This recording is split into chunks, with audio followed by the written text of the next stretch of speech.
Sinisira ng mga Amerikanong bomber ang mga embaka ng missile ng Iran at winawasak ang mga pabrika na gumagawa ng mga missile. Ibig sabihin, nawawala na sa Iran ang mga ari-arian nila at pati kakayahan nilang gumawa ng marami. Ito ang dahilan kung bakit pinakamalaking bangungot ng Iran ang B-2 Spirit. Ipapakita ko sa'yo. Pero bago ang lahat, pakinggan natin si Admiral Cooper ng Central Command tungkol sa pinsalang dulot ng mga bombers sa nakaraang 72 oras. Pakinggan mo ito.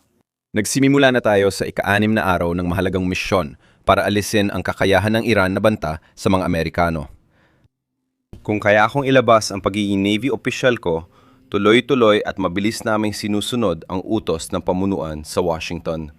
Malinaw ang mga inaasahan ng Pangulo at Kalihim Hexet at mataas ang antas ng aming pagsunod sa mga utos. Tulad ng sabi ni Kalihim at nabanggit ko ngayong linggo, lumalakas ang lakas militar ng US habang humihina ang Iran. Ang dominasyon natin sa himpapawid ay nagbibigay daan na tamaan ang sentro ng lakas ng Iran gamit ang malakas na puwersa at abot. Ilan sa mga halimbawa. Sa nakaraang 72 oras tinamaan ng bomber ng Amerika ang halos 200 target sa Iran, kabilang ang paligid ng Tehran. Kaninang oras lang, nagbagsak ang US Bu-2 bomber ng 12-12 ng 2,000 penetrator bomb sa malalim na ballistic missile launcher. Tinarget din natin ang Space Command ng Iran na nagpapahina sa banta nila sa mga Amerikano. Ang buong ballistic missile program ng Iran ay tinatanggal na. Mula sa mga pasilidad ng produksyon hanggang storage bunker at iba pang nakabaon sa ilalim ng lupa o bundok. Ginawa ito ng US gamit ang 3 uri ng bomber na may kanya-kanyang papel. Ngayon, gaya ng alam nyo na siguro, merong 3 strategic bomber. Ang B-50, 2 Stratos Fortress, ang B-1 B-Lancer at ang B-2 Spirit. Ginamit sila ng sunod-sunod, bawat isa naghahanda para sa susunod. Una, ginamit natin ang B-2 Spirit stealth bombers sa paunang penetration strikes. Nalusutan nila ang depensa ng Iran ng hindi napansin at tinarget ang pinakaprotektadong mga target. Gumamit din tayo ng B-1 B Lancer para sa high-speed strike missions. Sa madaling salita, naging posible ang supersonic na pag-atake dahil sa paunang raid ng B-2. At pagkatapos, ginamit natin ang B-52 na nagsagawa ng matinding sunod-sunod na pambobomba, alon-alon, na tuluyang nagpabagsak sa natitirang depensa. Iyon ang naging plano. Stealth, bilis, dami. Pumasok sa serbisyo ang B-52 noong 1955. 70 taon na itong lumipas, ngunit plano ng Air Force gamitin pa rin ang eroplano hanggang 2050S gamit mas bagong makina. Sa ngayon, meron tayong 76 na eroplanong operational pa rin. Bawat isa ay may saklaw na humigit kumulang 8,700 milya o mga 14,000 kilometro. Kaya ng bawat isa nito magdala ng halos 70,000 libra ng bomba at misil. Nandiyan din ang B-1 B Lancer na nagsimula noong 1986 at may nasa 45 operational na eroplano pa rin tayo ngayon. Kayang magdala ng bawat isa ng halos 75,000 libra ng kargamento, isa sa pinakamalaking bomb load ng anumang eroplano sa mundo. Ito ang dahilan kung bakit ang B-1 B ay mabilis at maraming dala. Pagdating, agad nitong winawasak ang mga target. Ngayon, para sa mga B-2, may espesyal na segment mula kay dating Navy SEAL Chuck Farr. Bago natin pag-usapan, may footage tayo na posibleng nagpapakita ng isa sa mga bomber na aktibo sa Iran. Walang nakakaalam kung anong bomber ito, kaya subukan ninyong hulaan at ilagay sa komento. Panuorin ang clip.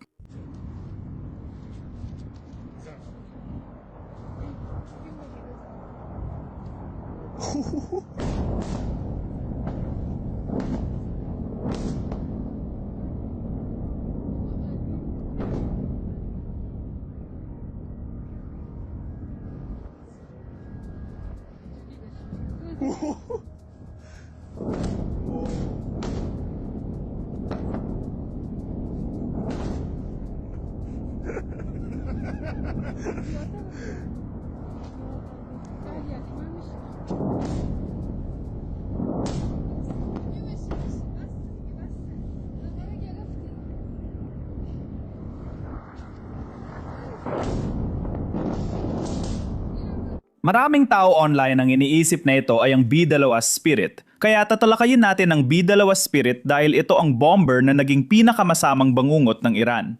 Kamakailan, nagbigay ng detalyadong paliwanag tungkol sa B-2 si Chuck Farr, dating leader ng Navy SEAL Squadron. Ang kasaysayan, ang disenyo, ang stealth technology, kung bakit ito napakamahal at kung ano ang dahilan kung bakit ito napaka-epektibo. Ipinaliwanag sa segment na ito kung bakit walang ibang bansa ang may B-2 at kung bakit hindi ito na-detect ng air defense ng Iran. Ngayon, bago tayo magsimula sa segment na ito, isang mabilis na pakiusap lang. Siguraduhin pindutin ang like at subscribe button sa ibaba. Malaking tulong ito para maabot namin ang mas maraming tao at nagbibigay daan din ito para makasama namin ang mga veterano tulad ni Chuck na may tunay na karanasan na maibabahagi sa ating mga manonood. Kaya simulan na natin. Parang UFO o lumilipad na kutsilyo ang dating ito. Hindi ito bisita mula sa ibang planeta, kundi ang madilim at tumitibok na puso ng kapangyarihan ng Amerika. Isang kahangahangang litka ng inhinyeriya na hindi natutukoy ng radar, hindi tinatabda ng depensa, at naghahatid ng eksaktong pinsala mula sa bughaw na langit. Kilalanin ang Northrop Grumman B-2 Spirit, isang stealth bomber na lumilipad na pakpak at nagpagulo sa kalangitan ng kalaban mula dekada 90. Binuo ng lubos na lihim sa Area 50, isa isinilang mula sa paranoia ng Cold War at pinatibay sa gitna ng mga makabagong labanan, ang B-2 ay patunay kung anong nagagawa kapag pinagsama mo ang pinaka-advanced na teknolohiya at isang napakahalagang misyon. Sumalakay, umatake, at naglaho. Tuklasin natin ang misteryo ng mahiwagang eroplanong pandigma na ito. Mahusay itong mag-control sa paglipad, mag-iwas sa radar, gamitin sa electronic warfare, at may malakas na puwersa sa labanan. Pagkatapos, susuriin natin ang mga bagong bakas ng labanan nito at titingnan ang kahalili nitong B-21 Raider na handang baguhin ang pamamayani sa himpapawid. Ang B-2 ay hindi lang basta eroplano. Isa itong kakaibang nilalang na sumusuway sa pisika. Isa itong eroplano na walang buntot, kahugis ng paniki, na may pakpak na umaabot sa 100 at 72 talampakan ng lapad.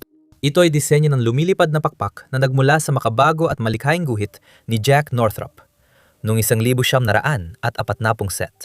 Dahil wala itong stabilizer o buntot, maisip mo iikot ito parang lasing na paniki sa blender. Dito pumapasok at gumagana ang mga espesyal na flight control system. Ang B-2 ay gumagamit ng quadruplex redundant fly-by-wire system. 4 na digital channel na nagpapanatili nitong matatag sa ere. Mas mabilis kumonekta ang mga sensor at computer kaysa sa pag-iisip. Inaayos ang 8 trailing edge control surfaces para manatiling kontrolado ang B-2 kahit hindi ito aerodynamically stable. Pitch, yaw, roll. Lahat ng ito ay hinahawakan ng isang grupo ng mga processor na tiyak na magpapalaway sa isang matinding geek. Ang paggamit ng mga espesyal na semiconductor at pinakabagong computational equipment ay gumagana ng walang karaniwang electromagnetic signatures na nililihan ng mga consumer electronics. Natukoy ng mata ni Sauron ang iyong iPhone at laptop kahit nanonood ka ng video, pero hindi nito masubaybayan ang B-2. Ang B-2 ay parang multo sa electromagnetic spectrum at bumibiyahe sa 0.5 Mach, bahagyang mas mabagal sa tunog.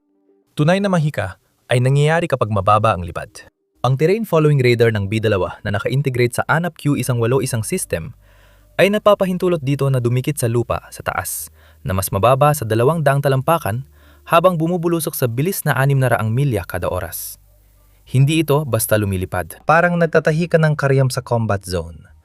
Pinapalipad ang ardilya sa mga puno gamit ang jet exhaust at tumatalon sa burol para iwas radar ng kalaban. Ang crew, 2 piloto lang, ay nasa cockpit, hindi para sa tapang sa stick at rudder, kundi para pamahalaan ng isang supercomputer na may pakpak. Tinanggal ang ikatlong upuan ng crew para makatipid sa bigat. Kayang 2 na lang ang humahawak ng nabigasyon, armas, at mga sistema gamit ang multifunction displays. Hindi madaling gawain ito kapag transonic ka at mababa ang lipad sa gabing walang buwan. Isa itong balet ng otomasyon, sinfonya ng code, hydraulics, at galing ng piloto. Kaya nakakapasok ang B-2 sa mababantayang himpapawid at bawal na lugar na parang wala lang. Sa B-2, hindi lang buzzword ang stealth. Ito mismo ang laro. Ang radar cross-section nito ay lihim na binabantayan. Ayon sa mga tagaloob ng Pentagon, tinatayang nasa 0.1 square meters ito o kasing laki lang ng isang bubuyog. Para sa konteksto, ang radar cross-section ng B-52 ay parang pintuan ng kamalig na mayigit 100 square meters na madaling matarget ng 100 milya. Paano ito nagagawa ng B-2? Simulan natin sa hugis nito. Walang matutulis na gilid, walang nakausli. Puro makinis at dumadaloy na kurba na nagpapakalat ng radar waves na parang salamangkero. Ang composite materials ng airframe tulad ng carbon fiber, aerodynamic thermoplastics, at iba pang classified na materyales ay hindi lang natataboy ng radar, kundi sinasalabsab din ito. Dagdagan pa ng mga materyales at lihim na timpla ng coatings at pintura na sumisipsip ng electromagnetic energy at ginagawang init sa halip na refleksyon. Mayroon kang isang strategic strike platform at isang lumilipad na multo. Ang mga makina, 4 na General Electric, fisang 1.8, bawat isa ay nagbibigay ng 17,000 at 300 pounds ng thrust ay nakabaon ng malalim sa loob ng pakpak. Ang tambucho nila ay inilalabas pataas gamit ang paikot na tubo para maitago ang heat signature at mabawasan ang ingay. Stealthy rin ang mga jet turbine blades. Ginawa sa isang kristal ng classified na metal alloy. Kaya nilang tiisin ang init at hindi makita sa radar. Ang mga antena ay naitatago sa loob ng balat ng eroplano at ang mga flap ay nakakandado sa stealth mode. Kahit ang pintura nito ay madilim na anti-reflective gray, kaya ito ay humahalo sa kulay ng kalangitan sa mataas na altitude na lampas, 50,000 talampakan. Itinuturing na maintenance crew ang eroplanong ito na parang diva. Agad nilang inaayos ang bawat gasgas o tama para hindi maapektuhan ang radar cross-section. Ang mga kalabang tagapagtanggol ng himpapawid ay nakakakita lang ng kisap o aberya, pero walang matibay na target. Hindi naman invisible ang stealth bomber. Hindi siya mahalaga sa mga sensor. Isa lang siyang aninong dumudula sa lambat. Hindi lang natatago ang B-2, kundi marumi rin itong lumalaban sa electromagnetic spectrum. Ang ANAPR-60, 3 defensive management system nito, ang utak sa likod ng electronic warfare suite. Kagamitan ito na sumusuri ng radar emission, tinutukoy ang mga banta at rada ng fighter, patiping ng AWACS, at nagbibigay ng real-time na impormasyon sa flight crew. Kapag pinagsama sa low probability of intercept ANAPQ, 181 radar, isa itong multo na nakakakita ng hindi nakikita, nagmamapa ng terrain at mga target na may minimal na emission. Pinapayagan ng mga upgrade ang B-2 na magpalit ng ruta sa ere at iwasan ang bagong banta, parang chess grandmaster na umiiwas sa checkmate. Ang electronic countermeasures ang kalasag at espada ng B-2. Ang chaff at flares ay lumang teknik gamit ang metal strips at pay na init para linlangin ang missile.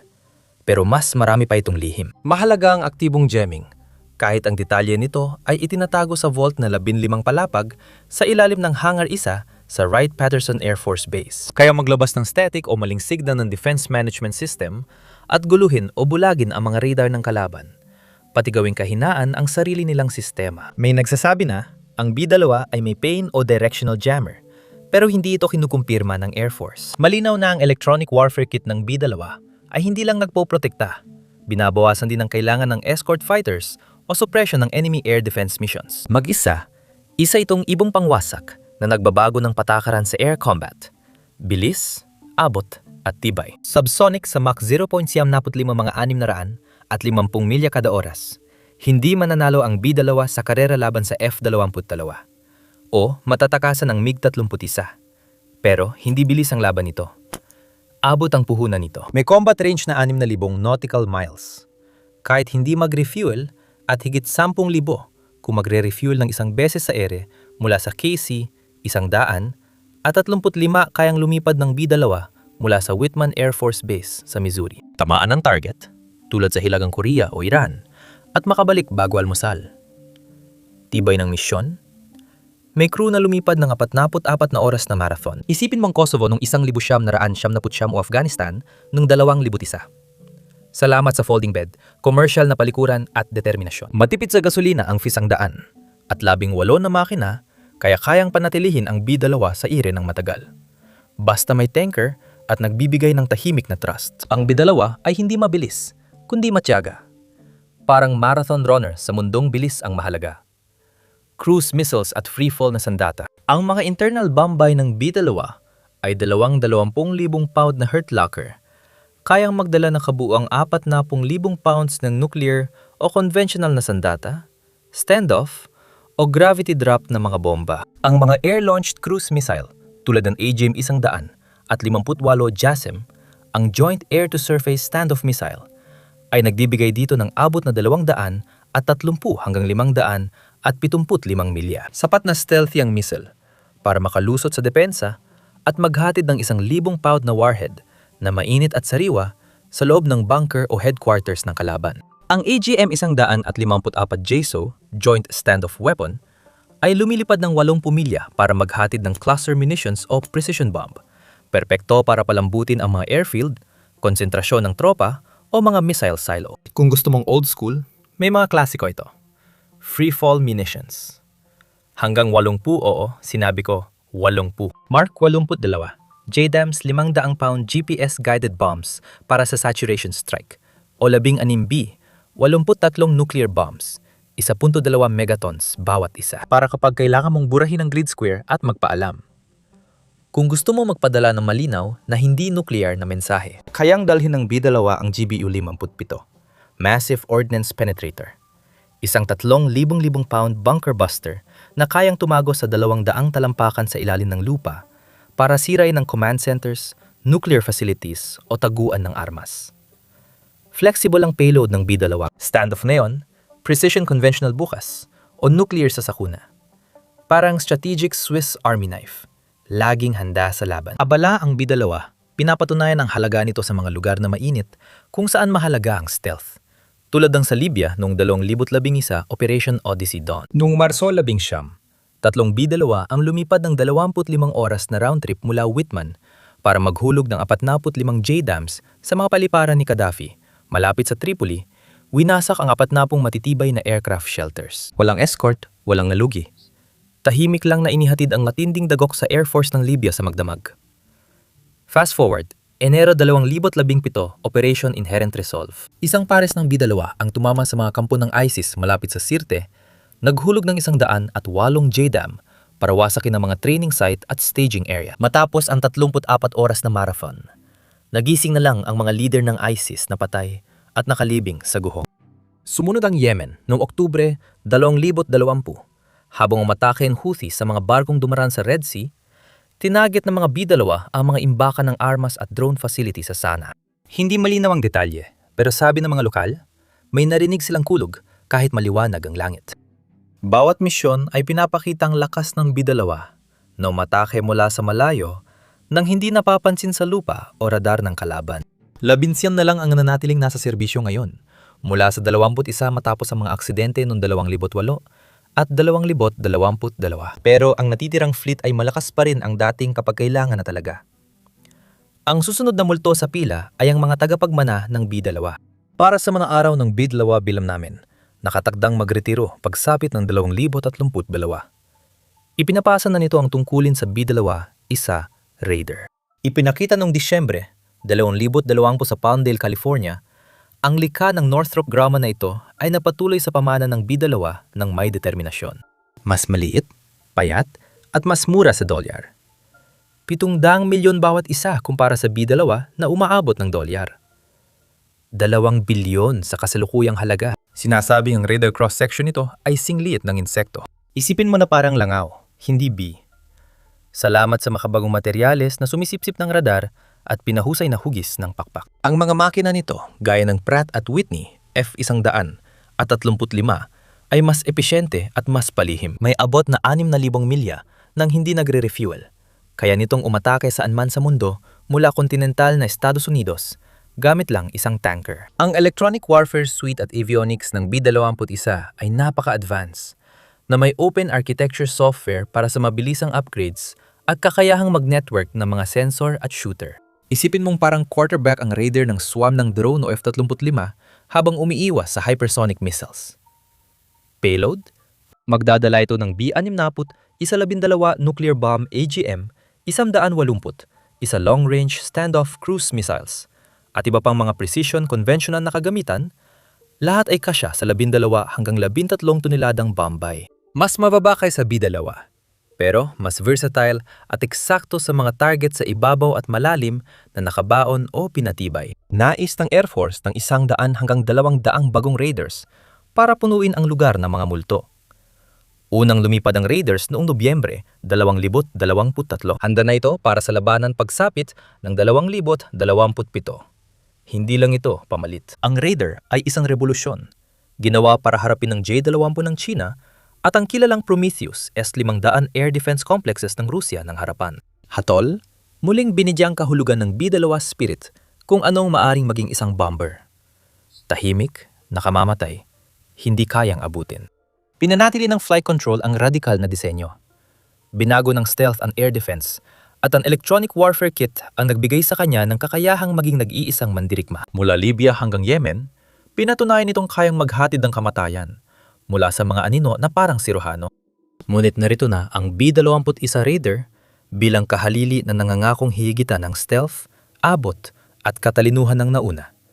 Habang pinaparami pa ang bilang ito, tinutukoy nila ang panahong malawak ang impluensya ng Amerika.